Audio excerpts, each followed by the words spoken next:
Oke,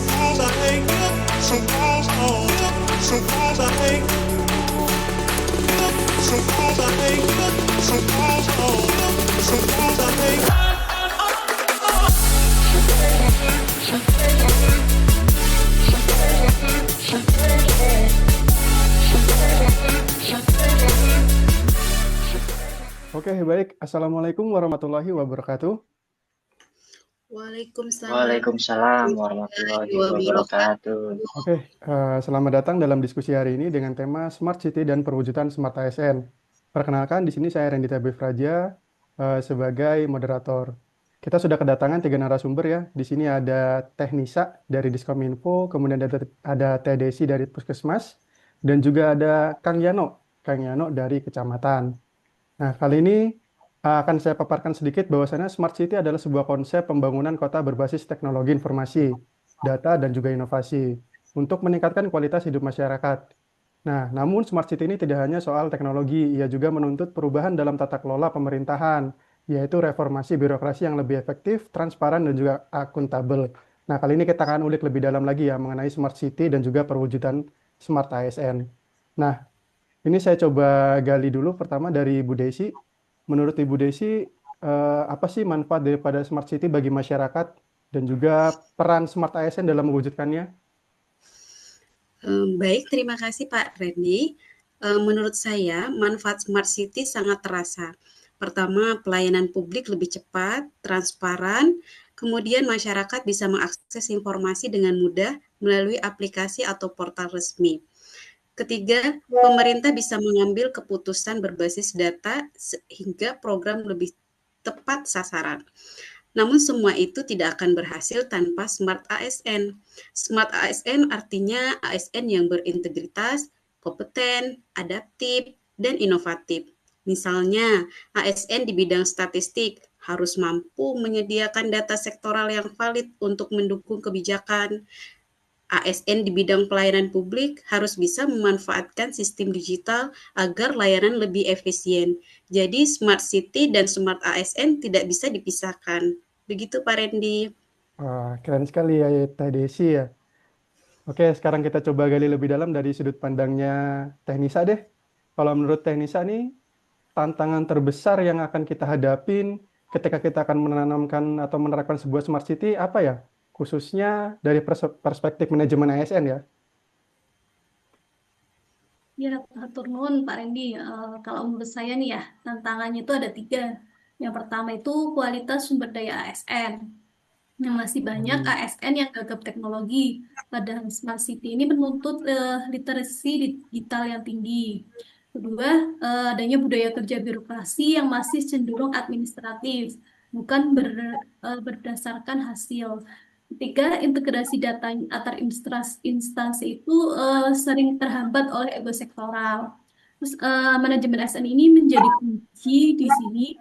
Pemerintah harus memastikan bahwa perencanaan kebutuhan ASN yang tepat, pelatihan berkelanjutan, dan sistem karir berbasis kompetensi, serta penilaian kinerja yang objektif.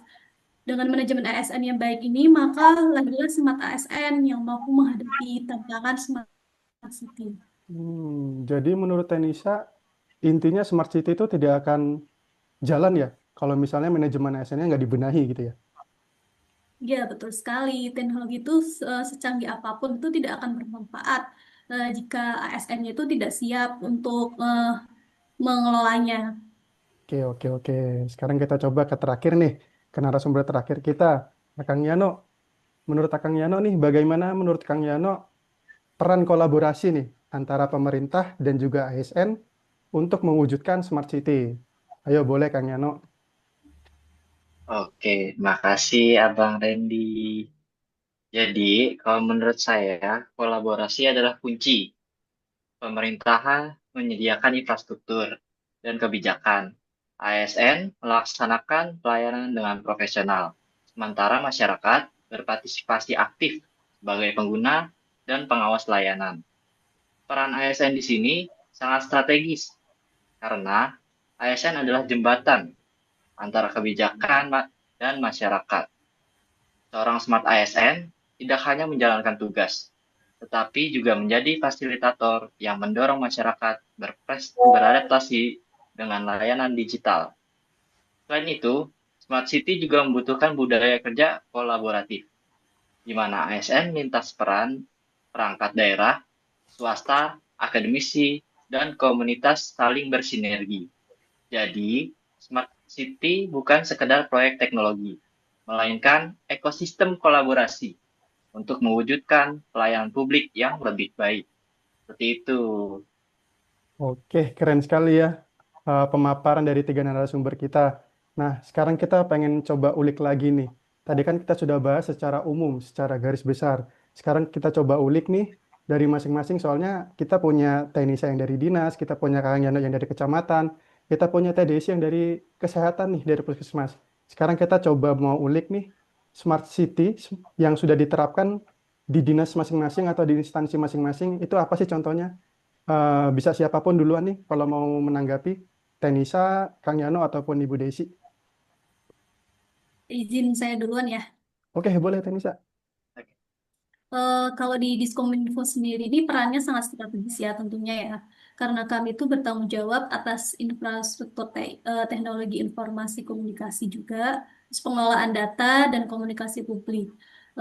Smart City ini kan menuntut ya adanya integrasi data sektoral, dan di sini tuh ASN Diskominfo termasuk statistisi itu harus mampu memastikan datanya itu yang valid dan akurat untuk mendukung kebijakan. Dari perspektif Smart ASN, tapi dituntut untuk berkompeten dalam literasi digital, menjaga integritas dalam pengelolaan informasi, serta berinovasi melalui portal data, aplikasi layanan, dan dashboard statistik. Tanpa itu, fondasi Smart City tidak akan kokoh. Begitu, Pak Eni. Oke, terima kasih Tenisa. Tadi sangat berguna sekali ya Smart City, di mana dia bisa mengubah data yang sebelumnya sektoral menjadi terintegrasi ya. Kalau dari kecamatan nih, Kang Yano, atau dari puskesmas, Ibu Desi, sudah sejauh mana Smart City diterapkannya? Boleh saya, Pak Randy? Oke, Teh Desi dari puskesmas nih, kesehatan, ayo monggo. Ya, terima kasih Pak Randy. Kalau di bidang kesehatan sendiri, Smart City diwujudkan melalui Smart Health. Puskesmas berperan penting dengan menyediakan layanan kesehatan berbasis digital, misalnya rekam medis elektronik, sistem antrian online, dan pelaporan penyakit secara real time. ASN di puskesmas harus menjadi smart ASN dengan cara meningkatkan kompetensinya di bidang digital, menjadi integritas data pasien, dan berorientasi pada pelayanan cepat serta ramah. Dengan manajemen ASN yang baik, pelayanan kesehatan akan menjadi lebih efisien dan masyarakat mendapat akses layanan yang transparan juga adil. Begitu Pak Randy. Oke, terima kasih Teh Desi. Sekarang yang terakhir, kita serahkan kepada Kang Yano. Smart City di wilayah nih Kang Yano, di kecamatan. Sudah sejauh mana diterapkannya?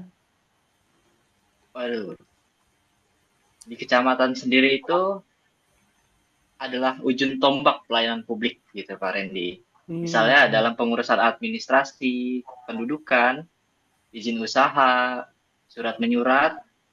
Dengan Smart City, layanan ini harus berbasis digital sehingga masyarakat tidak perlu antri lama dan bisa mengakses layanan secara online. Sebagai ASN di kecamatan, kami harus dikelola dengan baik melalui sistem manajemen ASN. Ada pengembangan kompetensi, penilaian kerja berbasis pelayanan, serta pembinaan disiplin. Dengan begitu, lahirlah Smart ASN yang responsif, cepat, dan profesional. Smart City akan gagal kalau ASN di level kecamatan masih bekerja secara manual dan lambat. Jadi seperti itu, Kang Randy. Oke, keren sekali ya. Di mana kecamatan tuh langsung bersinggungan dengan masyarakat ya, Pak Yano ya. Jadi Betul dengan sekali. berubahnya kita ke Smart City, jadi ada berbasis digital, masyarakat tidak perlu antri lagi nih kalau mau mengakses layanan, bisa secara online. Oke, terima kasih. Dan kebetulan saya sendiri dari Dinas Perdagangan dan Perindustrian, itu sama, Smart City juga itu diterapkan di Dinas Perdagangan dan Perindustrian.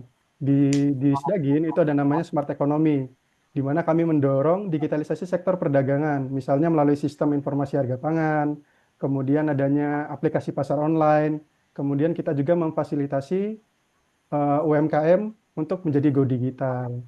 Oke, terima kasih ya atas waktunya pada 3 narasumber. Dari diskusi ini kita bisa simpulkan ya bahwasannya Smart City itu bukan hanya soal teknologi, tetapi juga bagaimana ASN dikelola dan juga bertransformasi menjadi Smart ASN di berbagai sektor.